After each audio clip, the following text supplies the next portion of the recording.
para saber, com verniz na língua.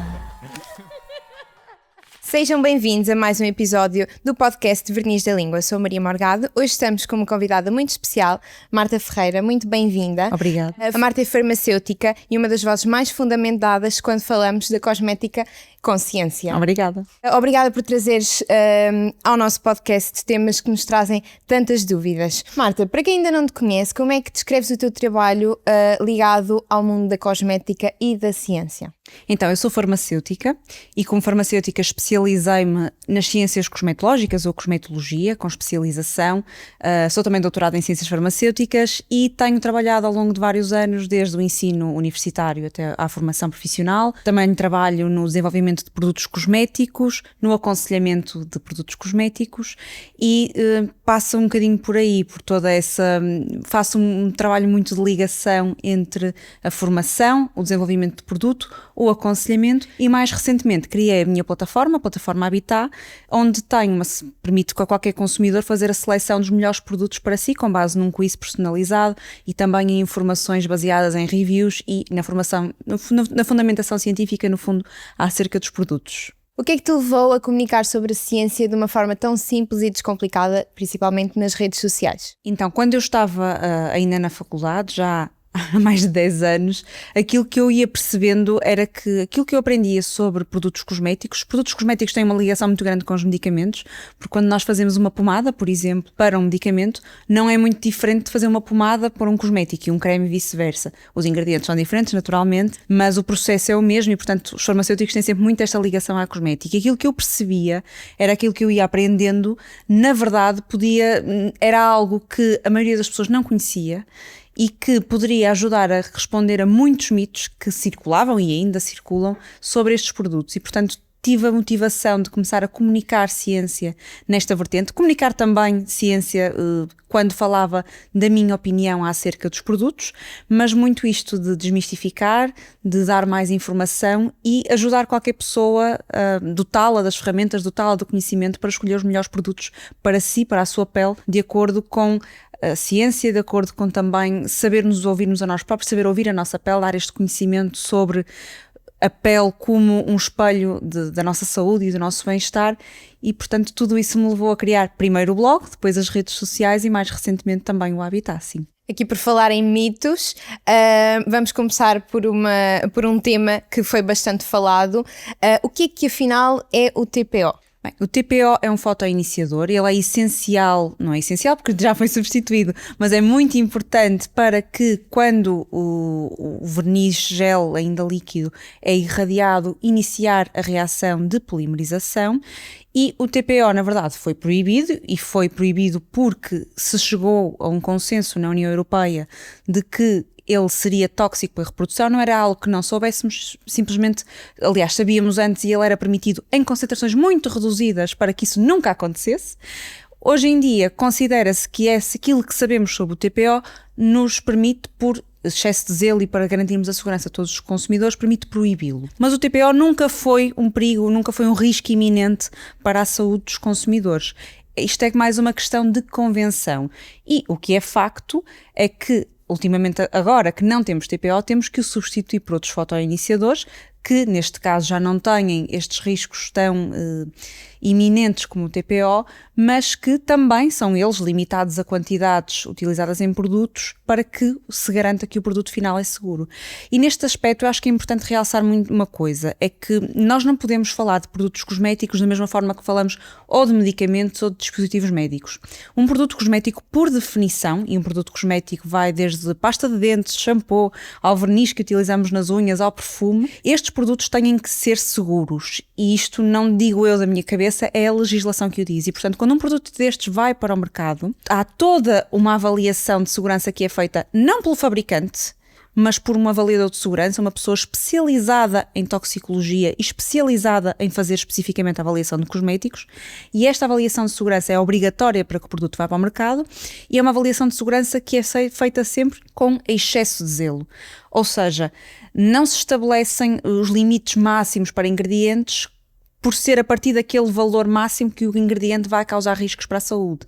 Não, estabelece-se aquele limite porque uma quantidade de 100 ou 200 e às vezes 300 vezes inferior é que causa riscos para a saúde. Tudo isto é feito com uma grande preocupação e com um grande conservadorismo.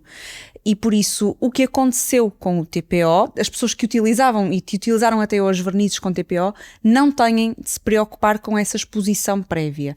O que acontece é que nós queremos manter estes padrões de segurança muito conservadores e muito protetores e por isso optamos por proibir, mas nunca foi um risco iminente e eu acho que a grande confusão que houve quando para já houve confusões com os prazos da proibição e se calhar disso podes falar melhor do que eu, mas a grande confusão que houve foi a forma como isto foi transmitido para a comunicação social e a forma como a comunicação social transmitiu, que é normal que cause excesso de zelo, que cause preocupação, porque nós quando dizemos que uma substância é tóxica para a reprodução, encaramos isto no âmbito do perigo, do risco aliás, quando na verdade é um perigo. E também esta distinção é importante.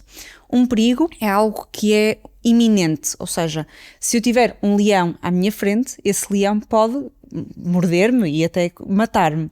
Mas se eu tiver um leão preso numa jaula do jardim zoológico, esse leão não constitui, na realidade, um risco para mim.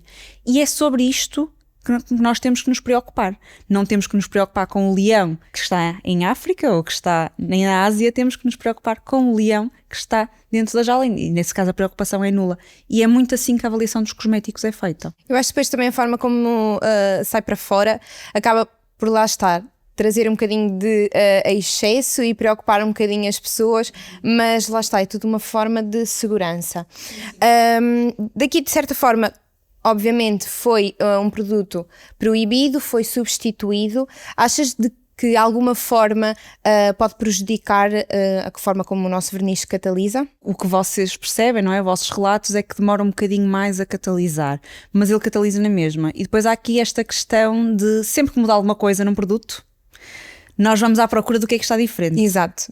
Portanto, também há muitas vezes este viés de nós próprios, e é natural que assim seja, não é? Dizem-me que mudou, dizem-me que tiraram o TPO, mas será que é eficaz na mesma? E às vezes pequenas alterações que sempre houve, ou porque pusemos uma camada mais espessa, ou porque aquela cor, ou porque aquela marca se comporta de forma diferente, estas pequenas alterações nós vamos super valorizar no momento de avaliar se o produto continua eficaz ou não. Eu acho que é muito por aí, porque quando a marca lança o produto para o mercado, e quando lança sem o TPO, o prazo, o tempo de estar lá de cura, de polimerização, de exposição à lâmpada, é padronizado tendo em conta o tempo que em laboratório se determina que aquilo demora a polimerizar. Portanto, a marca poderia muito simplesmente, em vez de vos recomendar 90 segundos, recomendar 100.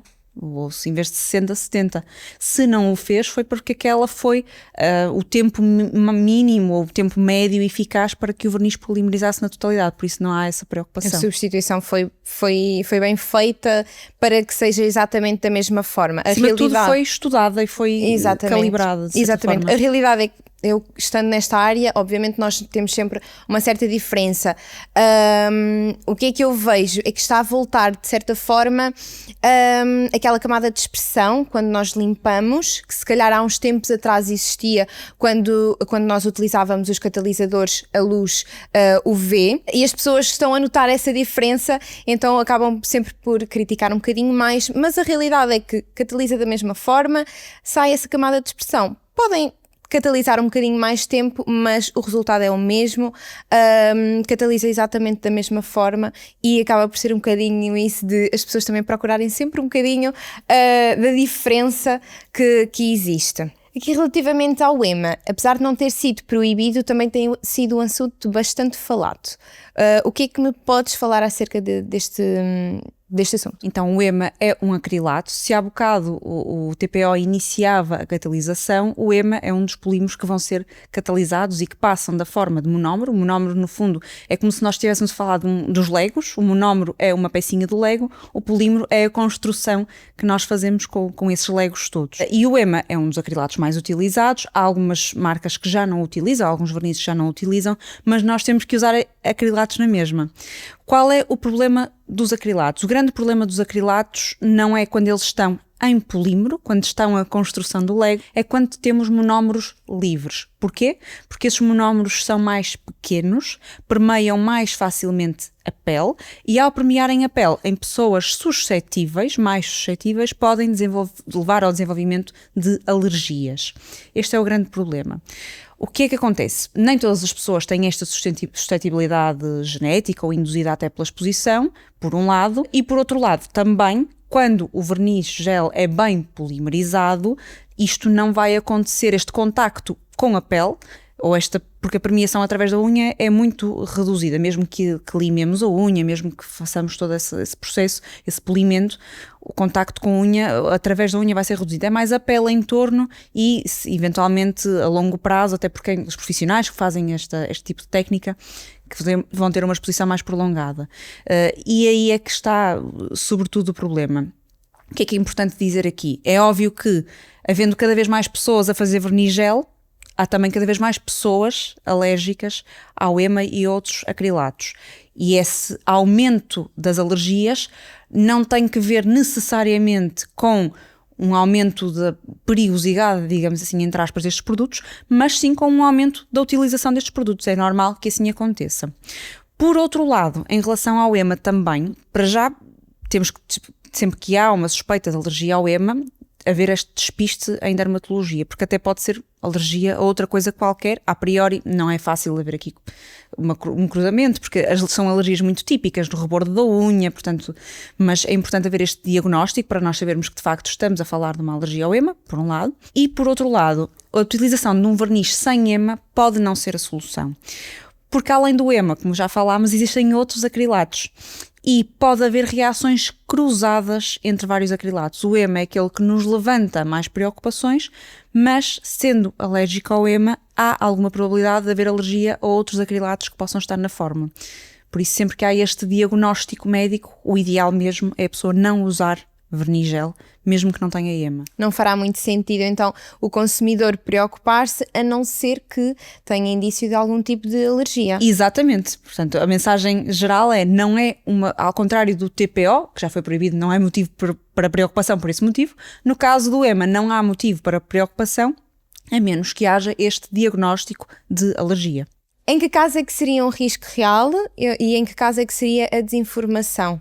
Sempre que há alergia diagnosticada é um risco real, ou seja, temos que nos preocupar e temos que evitar. Quando não existe alergia diagnosticada, não me parece que faça qualquer sentido, ou seja, nós podemos evitar por medo de vir a desenvolver uma alergia, mas isso é um excesso de zelo mesmo, sem fundamento. Seria com tudo, na realidade. É mesmo que evitarmos usar perfumes. Aliás, os maiores alergénios com que nós contactamos em termos de prevalência até são os perfumes, são compostos que estão normalmente presentes nos perfumes, e é a mesma coisa que evitar usar perfumes, porque eventualmente podemos vir a ser alérgicos sem nunca saber. É raro, ou seja, é das alergias mais prevalentes, mas não é uma coisa que aconteça com todas as pessoas, nem nada que se pareça. O que é que vale a pena observar e ter cuidado num rótulo? Então, sempre no rótulo de um cosmético, em geral, há várias informações que nós podemos daí tirar. No caso dos produtos que usamos em gabinete, nem sempre vamos dar ou a consumidora vai pedir acesso ao rótulo, mas como profissionais, há coisas que nós podemos observar e que também nos dão indicações, quer da qualidade do produto, qualidade vista num ponto de vista mais lato, quer até dos cuidados que temos que ter em relação à utilização desse produto. Em primeiro lugar, nós temos que ter sempre identificado o nome do produto e a sua função. Às vezes a função é muito evidente, um verniz de unhas, e aí não tem que estar a função perfeitamente descrita. Outra coisa que devemos ter em consideração é prazo de validade destes produtos, e estes produtos podem ter prazos de validade às vezes muito extensos ou não, dependendo do tipo de verniz. Então, um verniz de unhas clássico tem um prazo de validade extensíssimo, nós mesmo que ele comece a separar, nós agitamos e ele volta a dispersar, mas é importante termos isso em consideração e termos isso registado idealmente, sempre para renovar os produtos ou fazermos uma vistoria, não diria mensal, mas talvez semestral, para ver se há produtos que têm que ser rejeitados. Por outro lado, os produtos têm normalmente sempre indicações de utilização. Tem, por exemplo, o tempo que demora a polimerizar, o verniz, no caso o verniz gel, tem indicações sobre o modo de utilização, como é que é a melhor forma de utilizar estes produtos. Quando nós optamos por escolher uma marca em detrimento de outra, observar tudo isto na rotulagem e perceber que está tudo conforme ou que faltam coisas, pode nos dar indicação sobre a confiabilidade desta marca. E isto é muito importante para profissionais, porque os profissionais têm muitas marcas por onde optar e é importante optarmos por marcas que nos dão confiança de que há qualidade, até porque se acontecer alguma coisa de menos boa, ou se nem tem que ser em termos de segurança, se o verniz começar a ter um comportamento anormal, nós temos que poder contactar a marca, expor a situação e esperar uma resposta conclusiva e não um silêncio, não é? E quanto mais informação, mais segurança nos traz. Aqui, relativamente aos componentes, atualmente só temos de nos preocupar realmente a ver se existe ou não o TPO, que atualmente é então proibido. De resto, podemos estar confortáveis. Sim, o TPO não deveria existir. E se alguma marca, eu sei que é um nome muito difícil, ele não vem lá escrito como TPO, também não vos sei dizer de cor, é difenil qualquer coisa, mas podem colocar no Google TPO INCI e aparece-vos o nome como ele deve aparecer na rotulagem, e sempre que compram uma marca nova ou uma marca sobre a qual não têm grande confiança, não têm grande informação, eu recomendo que verifiquem na lista de ingredientes se o TPO está lá presente, porque a verdade é que a marca não o deveria comercializar, e se encontrarem uma marca que comercializa ainda produtos com TPO, isto é um grande sinal de alerta para não confiar naquela marca, porque está no fundo a escoar produtos que não deveriam estar a ser comercializados. Mas toda esta análise da lista de ingredientes, eu diria que o TPO seria aqui é óbvio que há outros ingredientes que são proibidos, mas esses serão muitos e muito difíceis de identificar, seria aqui o grande sinal de alerta. Relativamente a EMA e outros acrilatos, não há qualquer motivo para ter problemas ou ter preocupações, porque de facto eles não são problemáticos para a esmagadora maioria das pessoas e é por isso que são utilizados. Porque a partir do momento que se chegasse, por hipótese, à conclusão de que o EMA constituía um risco inaceitável para a saúde, ele seria proibido. E seria proibido muito antes até de provocar danos muito grandes, porque o que nós temos até a nível europeu, a nível de sociedades médicas que controlam estas alergias, é uma constante monitorização das alergias mais comuns em cosméticos. O EMA é uma das substâncias que está a ser mais monitorizada há mais tempo e, eventualmente, se virmos que estas alergias disparam de uma forma que constituem um risco para a população, ele será proibido. Neste momento, não é motivo para preocupação. Quais serão os cuidados que nós deveríamos ter com o verniz tradicional? Então, o verniz tradicional, ao contrário do verniz gel, polimeriza de forma diferente. Nós no verniz gel, como falámos, temos um polímero que, em contacto com radiação ultravioleta, em quantidades controladas, claro que sim, vai tornar-se sólido, polimeriza tornando-se sólido. No caso do verniz tradicional, aquilo que nós temos são também monómeros, mas de outro tipo de polímeros, alguns acrilatos às vezes também são utilizados, que estão dispersos num solvente. Estes solventes são solventes também muito controlados em termos de segurança e quando estes solventes evaporam, deixam para trás estes polímeros que vão então passar ao estado sólido. Os cuidados que temos que ter com este tipo de vernizes são os cuidados de ventilação normais. Portanto, aqui o risco de alergia também pode existir, mas é um pouco mais reduzido, até porque não havendo o polimento da unha marcado, não vai também haver essa penetração, esse cuidado também é um bocadinho mais reduzido, mas a ventilação seria mesmo o principal. E eu aqui nem diria tanto na segurança dos solventes, porque mesmo que eles sejam inalados numa quantidade significativa, eles não vão constituir um risco para a nossa saúde. Diria aqui mais a termos de náuseas, de mal-estar, mais nesse sentido. Visto que falámos aqui já em ventilação, vamos aproveitar para passar ao próximo tema, que será então as boas práticas no salão. Quais é que serão as práticas fundamentais e obrigatórias para um salão? Então, nós em salão temos, para qualquer nail artist, acho que tenho aqui 3 terrores. Primeiro, as alergias aos metacrilatos, as alergias a outros compostos eventualmente, mas normalmente aos metacrilatos. O trauma, unhas muito longas que depois podem vir a dar quebras de unha e outros problemas, e também o trauma das infecções. Portanto, nós vamos ter que, estes são os nossos problemas, e agora vamos ter que pensar de porquê em porquê, quais são as causas, porque é que cada um destes problemas acontece, e atacando as causas, ou indo ao encontro destas causas, vamos então definir as boas práticas em salão. Também não falei aqui de uma coisa que é a segurança da própria profissional, mas ao cuidarmos da segurança da cliente, vamos estar também, por inerência, a cuidar da segurança do profissional. Em termos de traumas, isto é muito difícil, há pessoas que gostam de unhas muito longas, mas de facto nós temos que ter aqui algum cuidado. Devemos explicar à cliente, claro que é sempre uma escolha da cliente, mas explicar à cliente que quanto mais longa for a unha rígida, menos flexibilidade terá e maior é o risco de haver um descolamento, haver aqui um trauma que possa levar a que a unha descole, e isso aí pode ser bastante doloroso, não diria grave, mas é doloroso e é desnecessário. Em relação às alergias, falámos do EMA, e aqui, quando nós fazemos o procedimento, devemos sempre ter o cuidado de evitar ao máximo o contacto do produto com a pele, com a nossa pele, se formos técnicas, e aí usar luvas, idealmente de nitrilo, que são mais resistentes e que também nos vão dar mais proteção, e com a cliente evitar que o produto toque na pele tanto quanto possível, porque maior produto, quanto mais área de pele for afetada ou tocar no produto, maior a probabilidade de haver penetração através da pele, permeação, chegada à corrente sanguínea e depois aí uma resposta inflamatória, uma resposta alérgica. Em relação às infecções, todo o cuidado com o material que usamos é o essencial.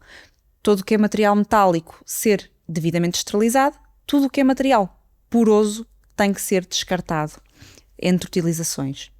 E isto é um custo extra, claro, mas é um custo que nós também podemos transmitir à cliente, claro que sim. O que é que deveria ser então obrigatório num salão para a segurança tanto da profissional como da cliente? Sim, eu foquei-me muito aqui na segurança da cliente, também abordando um pouco a segurança da profissional, mas para a segurança da profissional isto é ainda mais importante do que a segurança da cliente. Porquê? Porque a cliente vai ao salão de 3 em 3, de 4 em 4 semanas, 2 em 2, talvez, algumas pessoas. Sim, mas normalmente 3 em 3. 3 em 3, 4 em 4 semanas, e a profissional está lá todos os dias a inalar, a contactar a nível ocular, com as mãos, e portanto isto é extremamente importante.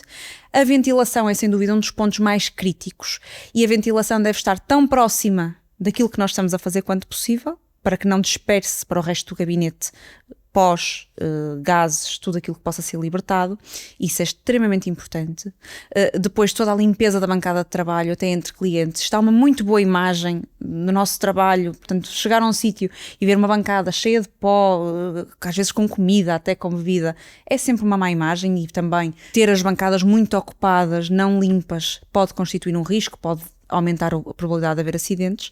Depois, sobretudo quando trabalhamos com pó de imersão, que há muito pó a circular no ar, é extremamente importante também, não só, mas extremamente importante nestes casos em particular, usar máscara e óculos de proteção, porque muitas vezes fala-se da exposição de EMA e acrilatos via pele, mas quando falamos de pó, podemos ter essa exposição via nasal e também por via ocular. Portanto, temos que nos preocupar também neste ponto. Muitas das vezes até é mais complexo, ainda é pior do que propriamente um produto, do que propriamente a EMA, porque nós temos muito mais contacto com o pó e é algo que realmente nem vimos. Nem vemos muitos, porque são pós muito fininhos, e alguns deles vemos, outros não, e nós tendemos muito a ir pelos cheiros. Se aquilo que cheira mal é que é mais perigoso. E de facto o nosso nariz tem esse mecanismo de defesa. Aquilo que nos cheira mal, nem sempre, mas aquilo que nos cheira mal normalmente remete-nos para ser mais perigoso. Mas há imensas coisas no nosso cotidiano que não têm qualquer cheiro, como o monóxido de carbono, por exemplo, e que são extremamente perigosas. E aqui é igual, não é só por não vermos ou por não cheirarmos que podemos ter ali um perigo. Nós temos que ter muita formação quando fazemos este tipo de procedimento. Por isso é que é tão potencialmente arriscado fazermos isto em casa, porque podemos polir demasiado a unha, podemos estar a inalar, não temos estes equipamentos de proteção individual que alguém que teve formação profissional sabe que tem que ter, e por isso, e acima de tudo, eu acho que é muito importante se as pessoas em gabinete perceberem que não têm só que zelar pela saúde da cliente, mas que estão diariamente expostas a compostos que, sendo seguros, só são seguros se forem bem utilizados e com segurança, e se nós tivermos este foco na nossa saúde, eu acho que muda muita coisa, sem dúvida. Sim, depois lá está, se nós nos focarmos muito na nossa saúde, no fundo, vamos estar também a proteger as nossas clientes, a utilizar todos esses materiais.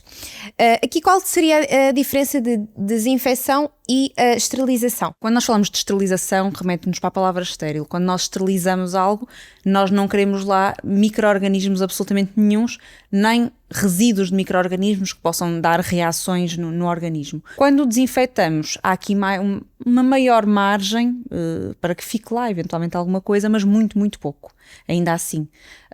E há os equipamentos que contactam ou que têm probabilidade de contactar com a corrente sanguínea da cliente ou com a nossa, têm uma necessidade de esterilização.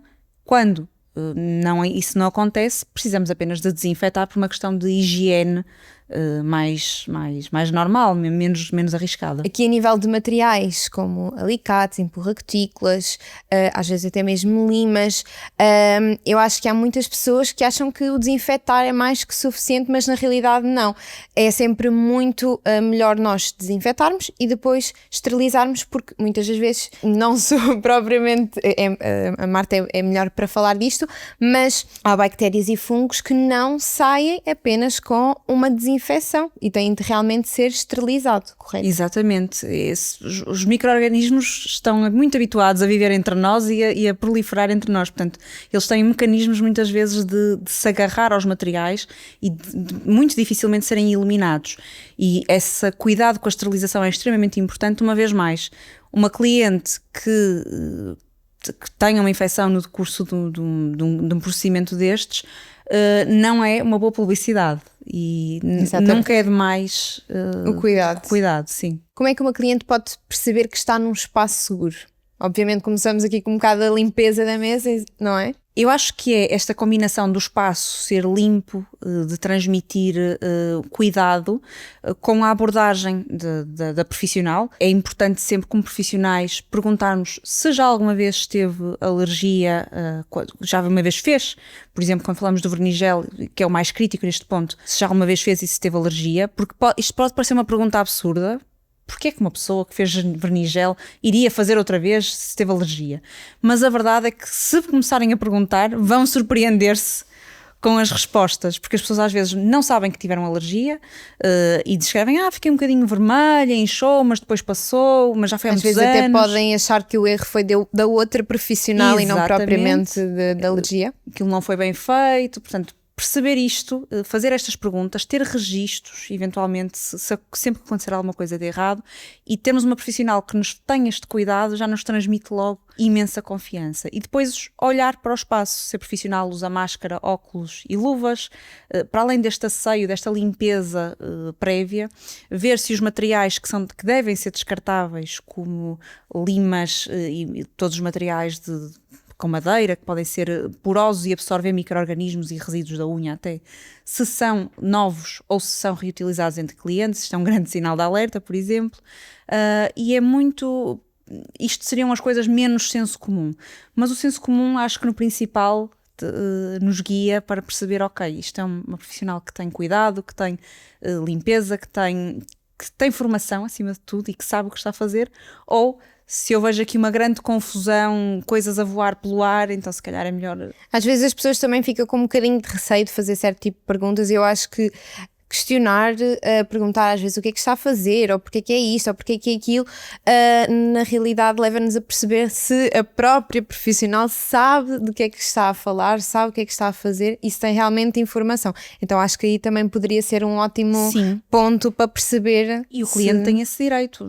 Sem dúvida. Qualquer profissional quando vai ao médico, qualquer profissional quando vai à cabeleireira, eventualmente, gosta de perguntar, mas vai usar essa máscara no meu cabelo, porquê, não é? Ou que máscara? E não levarmos isto a mal, porque nem sempre pode ser um questionamento e a pessoa está no direito de, se está a fazer um serviço e a pagar por ele, de saber o que é que está a ser feito e de saber porque é que está a pagar, por um lado, mas pode ser só curiosidade. Exato. E existem muitas pessoas curiosas. Sim, e termos essa abertura para responder a perguntas também é um bom sinal da nossa parte, é sinal que temos segurança naquilo que estamos a fazer e que confiamos no nosso trabalho. Aqui, se nós optássemos por fazer kits individuais para as clientes, seria uma boa prática? Achas que não seria bom devido ao crescimento de bactérias, etc.? Qual é a tua opinião? Então, vamos pensar aqui de uma forma muito prática, porque isto aqui nós não temos legislação ao contrário dos produtos. Quando uma cliente tem uma lima em casa, quantas vezes é que substitui. Se calhar Então, anos e anos sem a falo por mim, substituir. é até não limar mais. Exato. Pronto. Portanto, é óbvio que quando nós estamos a vender um serviço, não podemos sempre ter o mesmo comportamento que temos em casa. Mas também temos que ser práticos. Portanto, o que eu diria é, eu acho que temos estas hipóteses de fazer os kits individuais e aqui se calhar optar, os paus de laranjeira rapidamente deixam de ter a sua função, não é? Isso é fácil de substituir, mas no caso das limas, se não quisermos ter muito esta preocupação, optar por limas mais pequeninas, em que vamos ser quase que obrigadas a substituí-las com alguma frequência, mas isto uma vez mais, porque estamos a prestar um serviço e queremos a qualidade máxima, mas não nos podemos esquecer do nosso sentido crítico, não é? E se nós temos as clientes em casa a usarem limas 1, 2, 3, 500 vezes sem problema algum, os micro-organismos que estão ali são os micro-organismos da própria cliente, portanto o risco é reduzido. Nós, como profissionais, eu diria para nos preocuparmos mais com uma questão de asseio, de boa imagem e substituir com alguma frequência, mas não com uma frequência excessiva. Vai muito do tamanho da lima que temos à nossa frente, do estado dessa lima, ter esse espírito crítico, mas também pensar em tudo isto. E depois há outra hipótese de, ao invés de criar os kits, em cada serviço, transferir o custo da lima mais pequenina, individual, ou do pau de laranjeira para a cliente. A cliente também está a pagar por isso. Exatamente. Não estamos a fazer nada de errado, nem Claro. não estamos, o serviço, estamos a pagar o nosso tempo e os componentes que gastamos, e esses componentes fazem parte do serviço que está a ser prestado. Claro que sim. Ou seja, aqui no fundo acaba por ser melhor optar pelos kits do que utilizar aquele material em toda a gente, mas se calhar poderíamos trocá-lo de 3 em 3 meses, 4 em 4 meses, fazer uma troca de, por exemplo, descartar a lima, voltar e utilizar outra nova. Ou se não quiserem ter esse tipo de preocupação, não sei até que ponto é que isto é viável em termos de fornecedores e assim, optar por limas mais pequeninas. Em Sim, que, de temos os facto, buffers pequenos, os novos buffers pequenos são ótimos para essas situações, sem dúvida que sim, seria que são também. mais fáceis de guardar em kits pequeninos e também exatamente. como que nos obrigam a trocar com alguma frequência. Agora aqui, um tema que nos traz também bastantes mitos é a luz UV LED dos catalisadores. Se realmente é prejudicial para a saúde ou não.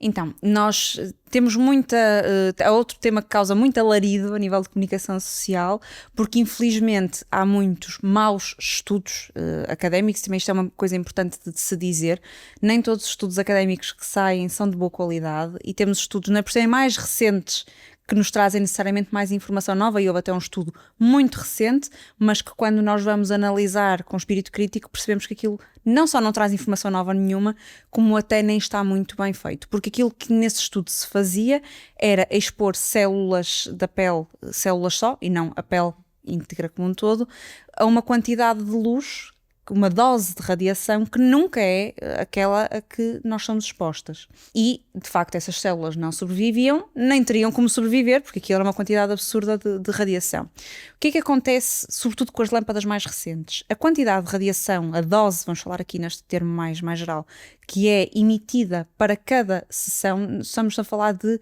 90 segundos? Sim, 60, 90 segundos no máximo. Portanto, esse tempo e até a força dessa radiação que é emitida, digamos assim, isto dá uma dose muito baixa.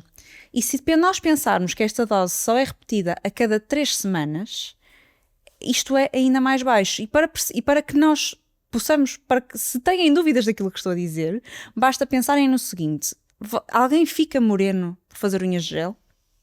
Ninguém fica Infelizmente moreno. não. Ninguém fica moreno nas mãos por fazer unhas de gel. E quando vão à praia? Sim. Então, o que eu diria é que sempre que uma cliente perguntar isto, podem perguntar muitas vezes: a senhora vai à praia, gosta de ficar morena? Então, se não se preocupa com o cancro de pele nesse cenário, não tem que se preocupar de forma alguma. Exato. Neste cenário em que a agressão é tão pequena que nem sequer é suficiente para induzir esta resposta de defesa da pele, que é a produção de melanina que nos faz ficar morenos. Portanto, é uma dose mesmo muito baixa, ao contrário de 2 semanas de praia em que estamos horas a torrar ao sol. Eu não, mas Há quem o faça. há quem o faça. são só 90 segundos, portanto não há mesmo qualquer risco. E não é só, lá está, não é só esta dedução lógica. O que os estudos nos mostram é que é altamente improvável que a exposição a este tipo de radiação constitua um risco para a saúde. Aquilo que pode a cliente fazer, eventualmente, é utilizar protetor solar imediatamente antes de fazer o procedimento. Claro que nas zonas em que há unha, esse protetor solar e nas cutículas vai ser removido, mas preserva o resto da pele da própria mão. Pode fazê-lo, mas uma vez mais, não há perigo, não há um risco relevante neste sentido. De qualquer forma, a maior parte dos profissionais hoje em dia também já têm o cuidado de, no final, colocar o creme hidratante, hidratar ali a mão para trazer um bocadinho mais de cuidado e zelar um bocadinho pela cliente. E a realidade é que nós também vamos a ver, às vezes, a maior parte das pessoas que se preocupa com o cancro devido aos catalisadores faz solário, vai à praia essas horas todas e realmente Então, a quantidade é muito menor. Eu nem queria falar dos solários, mas então se formos para o exemplo dos solários, a comparação então é ainda mais chocante, porque Sim. o solário, nesse caso está comprovado que constitui um risco para a saúde e aumenta muito significativamente o risco de cancro de pele. Se faz solário, então não se preocupe Nem mesmo, vale a porque pena. não vai daí que vai ter problemas, de certeza. Exatamente. Chegámos então ao fim do nosso podcast. Muito obrigada, Marta. Obrigada. Foi sem dúvida esclarecedor e muito importante ter-te por cá. Espero que possamos voltar a encontrar-nos para falarmos de temas bastante relevantes, como foi o de hoje. Mais uma vez, obrigada. Obrigada pelo convite. A vocês que estiveram desse lado, muito obrigada por nos terem acompanhado no episódio de hoje. Espero por vocês nos próximos episódios e não se esqueçam de nos seguir em todas as redes sociais. Tanta coisa para saber com verniz na